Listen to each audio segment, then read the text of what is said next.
Hello, everyone. Welcome to Teachers in the Dungeon. I'm Dan here with Tom. I had just a bit of a technical snafu, so the original intro to our show got cut off. So there's going to be a bit of an abrupt jump, but we're going to get right into Tom welcoming you in his own inimitable way. Well, anyway, thank you all so much for joining us. If it's your first time, thank you so much.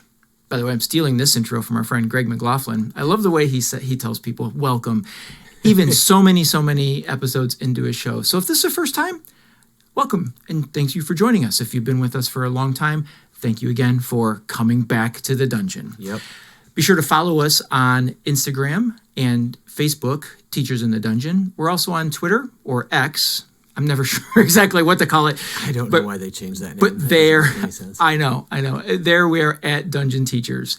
You can send us an email, teachersinthedungeon@gmail.com, if you have something a little bit longer to share with us. And anything you share with us, we will do our best to get it onto the show. Yes. So Dan, today's topic, well, it was your topic, so I'm going to toss it to you to explain. Well, we had some fun. We had some fun giving you advice on how to make things rough for your DM. So we thought we would continue that sort of idea with, we wanted to share, we thought we could give you some advice on how to ruin your player's session. We thought that would be fun. Yes. So. And I'm not sure. I was thinking about it when I was putting this together, and I was trying to think about, would I do these, like if I had a campaign of players, which I don't think I ever have. Well, in college I did. If I had a campaign of players, would I take these to heart and do it to try to get rid of the players or to end the campaign? Or no, as a DM, you need to let the players know who's in charge. And, so we've got some tips on how to do that. Okay. Then let's do it. Let's dive in. I'll let you go first. Yes. And we get nervous that people will take us seriously. So it is for fun. All right. So I'm going to kind of start. I don't know if I'm going from least effective to most effective. I don't either. I think I'm going from just beginning the game to getting into the game.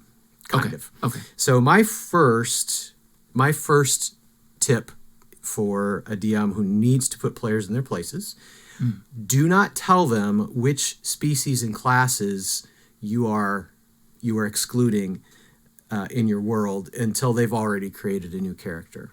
Oh, yes, absolutely. Yeah, let them get very, very attached to their ideas and then say, oh, I'm sorry, that won't work. Right, yeah. Because it's always best to hold those things back as DM and surprise them. Yes, yeah, you don't ever want to give them any direction or let them know anything about your world. Definitely sets the tone for how that game's going to go, I think. Yeah. Oh, I like that idea. Don't do that session 0, basically. Mm-mm. Make your character, and then we're going to sit down and we're going to go. Oh, you did that? Let's, okay, well. Sorry, no tabaxi. I'm allergic. Right. Okay. I'm trying to think if I've ever been in a situation like that where, I don't think I have, fortunately. I don't think I've had a DM that has told me that I can't play that after it's been made. I know I've had some DMs that have said in advance, we're avoiding this. Right. This is what the adventure is. And so but I don't think I've ever made something and then been told not to do that. And that would be frustrating. Mm-hmm. Yeah, that certainly sets a precedence. Let's see. I don't think mine are put together that way. So I'm just going to dive right in. And most of mine are in gameplay. In fact, they all are gameplay. Okay. And so my first one will be, sometimes we just need to keep things going. And I mean from the very beginning to the very end. And so as a DM, I think it's important to railroad the action. Definitely. Railroad the players, make all decisions for them, except for the dice rolls. They can do their dice rolls. They can decide what monsters are going to attack or not. But as far as deciding what road they're going to go down and what I'm directing that. Yeah, you need to make it obvious probably too. Yeah. Right. So as you walk down that road, you turn left, and then there's a door open, and so you guys decide to walk through it, and don't give them any other choices. And you could dial that up too. If they say, "Is there a door on the right?" and you say, "Sure, it's locked." Right. And then maybe or you could even say, "Sure, it opens." Oh, you're right back where you started. Oh yeah, yeah. That cycle and that loop. How did you guys get back to this place? Well, maybe you should have taken the door on the left. You should listen to me in the future. Yeah. So I don't know. Now, I will say there are some times when I think that there's been some necessary railroading that we've encountered. Our friend, Chance. Yes, thank you. So if you're doing a one shot in a convention type setting where you've got 3 hours, 4 hours to get through it, there were times that Chance would direct us and say, so you find yourselves walking down this path. I totally understood why it was happening. There was a part of me that bristled a little bit, and so I figured out why this was happening, because I'm not used to those quick one shots, 4 hour. Right. And so that bristling is what you want your players to feel. Yeah. When you're making the decisions for them. Definitely. Yeah. Okay, my number 2, I'm trying to think which of these next would come next. If you really want to make things rough for your players, then you should stick to the rules all the time. Don't let them out rules lawyer you. Yep. You have to be the master of that. And it doesn't matter how cool the thing is they want to do or how inventive, if it doesn't really work with what's written in the player's handbook, no, can't do it. I see. Because you really want to crush their creativity. You don't want them getting ideas because you're the creative one. Right. Exactly. You're in charge. You are in charge, and you're going to let your players know that. They're going to learn today. And so I'm just going to go ahead and toss mine in because I have one very similar to that. In fact, in title it is, but it's a little bit different than your description. So mine was to be unbending with the rules. Be sure that everything your players do, you grab a book and check the stats, the descriptions of the spell, count your movement on the map to the T. If you're going diagonal, that is 1.5. Right. 1.5. If you try to do a diagonal with a turn, I don't know about that. I don't know that we can play that way. Be sure to distrust your players is, I guess, what I'm really saying is, when they say they're going to cast a fireball, you better get your book out as DM and make sure that you know exactly the dice rolls and the dimensions. And do they have the spell components for that? And you really probably should have them pass over their character sheet so you can see if they've actually got the spell slot too. Right. You don't trust them. And, halfway through the battle to make sure that they have that they haven't spent those spell slots already. I think that's what you were just saying. Yeah. Well, no, but you should, and even on top of that, really, you should be keeping track. Well, that's true. Because it's a little secretarial for me if I'm railroading, but yeah, it probably is best. And let them know that you're doing it.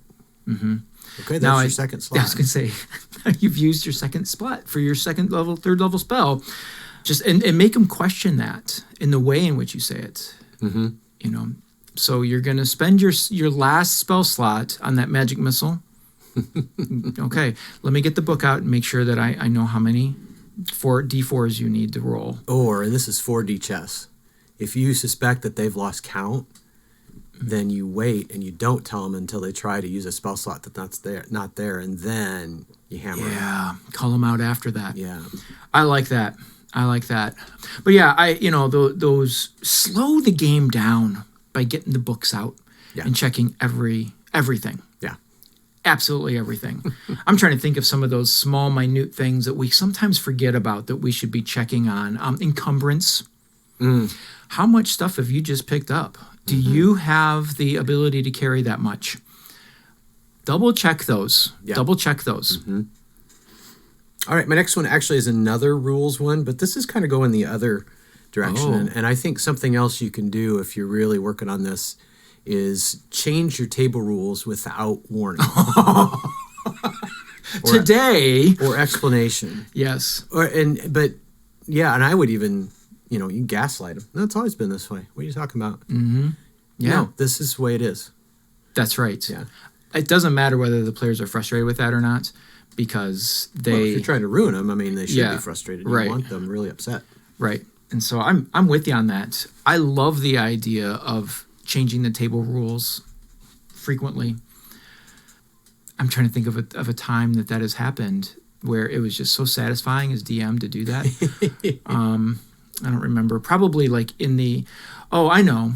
When you're in a dungeon or something like that, and your players have dark vision, and you make the decision at that moment because it fits what you're doing, it fits what you're doing, in that you can't see color when you're using dark vision. Did you guys know that? So you really can't see what you think you can see. Yes. Yeah, that's that would be a good one. Mm-hmm. Throw that one on them. They'll love that. Yeah. Or just say it doesn't work in this dungeon. Oh yeah. Dark vision, not here. No. Did I not mention that? Oh well, I thought everywhere. I mentioned that at the beginning. Yeah. These drow just cast it everywhere. Darkness is just cast everywhere. Sorry. Yeah. Oh, that trap just went off. Did we get a chance that? Nope. You didn't get any chance to do that. It's an automatic trap. You can't see it. That's right. Okay. So what was the title of that one? That one was, Change the Table Rules. Mm-hmm. Yeah, that's a good one. I like that. Hey, and if you want to really ruin your player's day, make sure you take dice rolls at face value no matter what the roll is. Mm-hmm. So, if you know that player that's been really heroic in this game and has been taking some shots and they're getting down there and you roll that critical, take it. Yeah. Throw it at them. Give them the max on one roll. Give them that's our table rule. Yeah. By the way, our table rule today is that criticals are max on both rolls. So it's just max damage. Oh, did that kill you? Ah, jeez. That stinks. And especially if it's in an encounter that has been overbalanced in your favor. Right. I think that's when you really, really, really make those, be a stickler for the dice rolls. Yep. Nerfing your rolls, not today. Mm-mm. Not in this campaign. We want to make sure that we play this straight up. Yep. Straight up. All right. What else do you do to ruin your player's day? Okay, so we're down to the last two, and these I feel are... Well, this first one I think is a little insidious. Oh. But it makes it all the sweeter. Okay, let's hear it. That is, make sure that you bring in an NPC to always be the hero. Yes. To steal the glory. Yes, the person that sets them up on the quest comes with them and saves them every time. And to throw salt on the wound, they also take a part of the experience from the battle. Yes. Or don't give you actually didn't kill any of those monsters, so you don't really get any experience for that. That's harsh. Yeah. Wow. Yeah, NPCs, I love it. They should. That's why they're there. Yeah. To make you feel better about yourself and your God complex, because that's really what we're developing. That's right, because you guys should feel lucky that you survived that battle because my NPC came in and saved the day. Mm-hmm. So, lucky real. You. This is just reflecting real life, guys.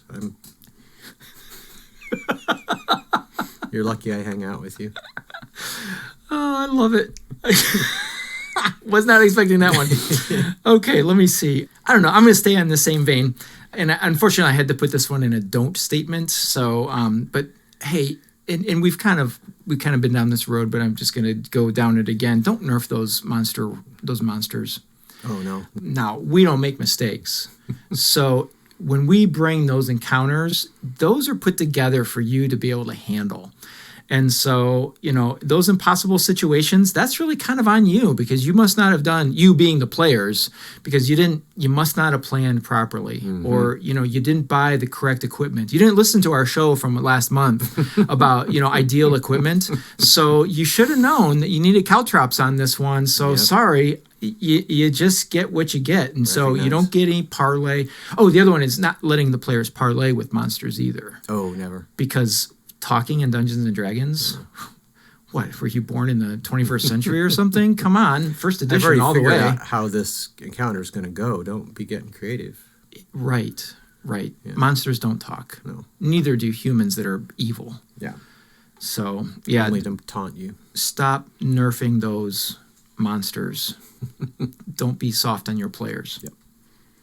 All right, my number one, I think this is by far, you can inflict some real psychological damage with this one. Oh. So my best advice for how to ruin things for your players is make sure you punish and target the characters of players who have upset you in any way. Yep. That'll put them in their place. So surprise round against the dwarf. Well, maybe he should have brought some snacks, and then he Yes. went to the tavern, and then he wouldn't have been targeted. Yeah. Or they didn't bring the right drink Yep. today. Or, your elf bard was talking smack about the NPCs, so guess you'll learn.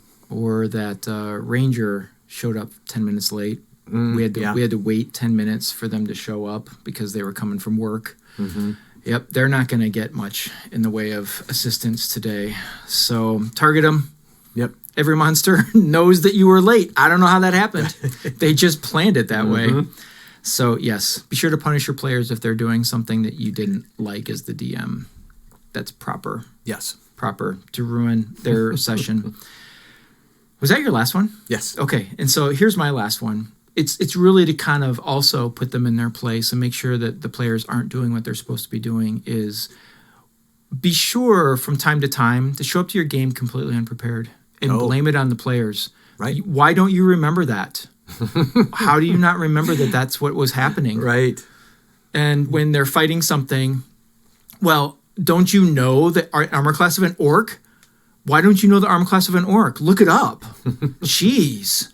And put everything on them because you weren't prepared. Yep, that is essential. Yeah, I just think, we work really hard as DMs, and it's okay for us to sometimes just show up unprepared because our players should be ready. The players should be ready. They should know what they're supposed to be doing.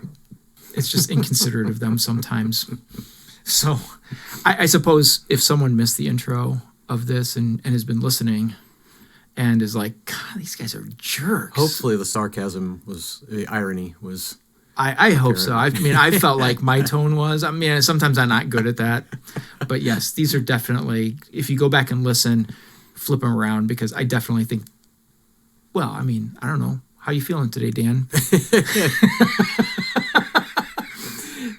No, these are, yes, there are important rules to follow as a DM. And Sure. It is important to be flexible and you've got to have empathy and think through how is it for them, particularly new players. Right. And I mean, one of your jobs as the DM is to make sure everybody has fun. Right.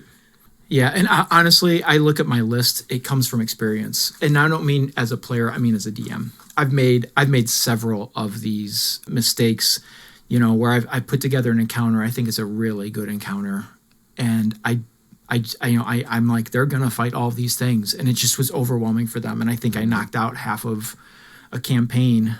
That Battle of Dagger Dawn, that might have been one of those. No, in Waterdeep. That was our choice. We could have gotten away. I don't know. I'd considered pulling the gazers out, but I was like, no, they brought the gazers for a reason. This was supposed to be a hard, and it was a hard, and it didn't kill everybody, but it did put an end of one character, and I felt kind of bad about that. But he had at least two chances to get away, and chose not to. That's because that's what his character would have done. Yeah, so that's true. It worked out, I think, pretty well. Yeah, I've well, thanks for making me feel better about that. Oh gosh, yeah, that was. I think that most of these I've kind of come across on social media. You can go on Reddit, go on YouTube, find countless accounts of toxic DMs, and there's some other stuff out there that we're a family friendly show, so I'm not going to put out there. But there are some other things that DMs do that. There's a whole other side of this game that we have never been in contact with. I mean, right. When you play with people you don't know too well, sometimes you can be surprised by people's expectations being radically different from your own. Right. Like one thing I didn't put on this list that crossed my mind, I was going to do it as an honorable mention, so I guess I'll use it here as an honorable mention, is if you don't know your players, you can ruin their day really fast by being edgy. And edgy on the either the description of battle and being really disgusting, or edgy on the level of like being inappropriate with other social encounters. Yes, yes. And so know who your players are for sure. Right, and that's, as I said, that's a whole area that I mean you have a little experience with, but I have virtually none. That every time I've played a game, except for one shots, has been with friends that I know very well. Yeah. So the notion of let's talk about people's expectations, that's really not necessary. Yeah. Except there have been a couple times where as a DM I've said, all right, I just need to know as I'm planning, how do you guys feel about character death going forward? Mm-hmm. Do I'll set the difficulty level where you want. Right. And so that's one area where I've done that. But other than that, because they're your friends, what the lines are pretty much. Right. Well, this has been fun. Yeah. I am curious if any of our listeners have experienced this, a DM that's been unbending. And if you have anything to add to this list of how to ruin your player's session, yes. You can give it to us either way. Give it to us with the sarcasm dripping about this is how you would do it, or give us the experience and tell us how it would have been fixed and been better as a player. So yeah, I like the one as the DM one that we did. That's been a couple months ago now. I think so. Jeez. So if you missed that one, head on back to that one because that one was a lot of fun and we got some really good comments about that one. But here, taking it from the other side of the table. All right, everybody. Well, this is another episode of Teachers in the Dungeon for another week. Thank you so much for joining us. Like we said, reach out to us on social media. Head to the show notes or the beginning of the show for where those all are. And remember, until next week, keep rolling those 20s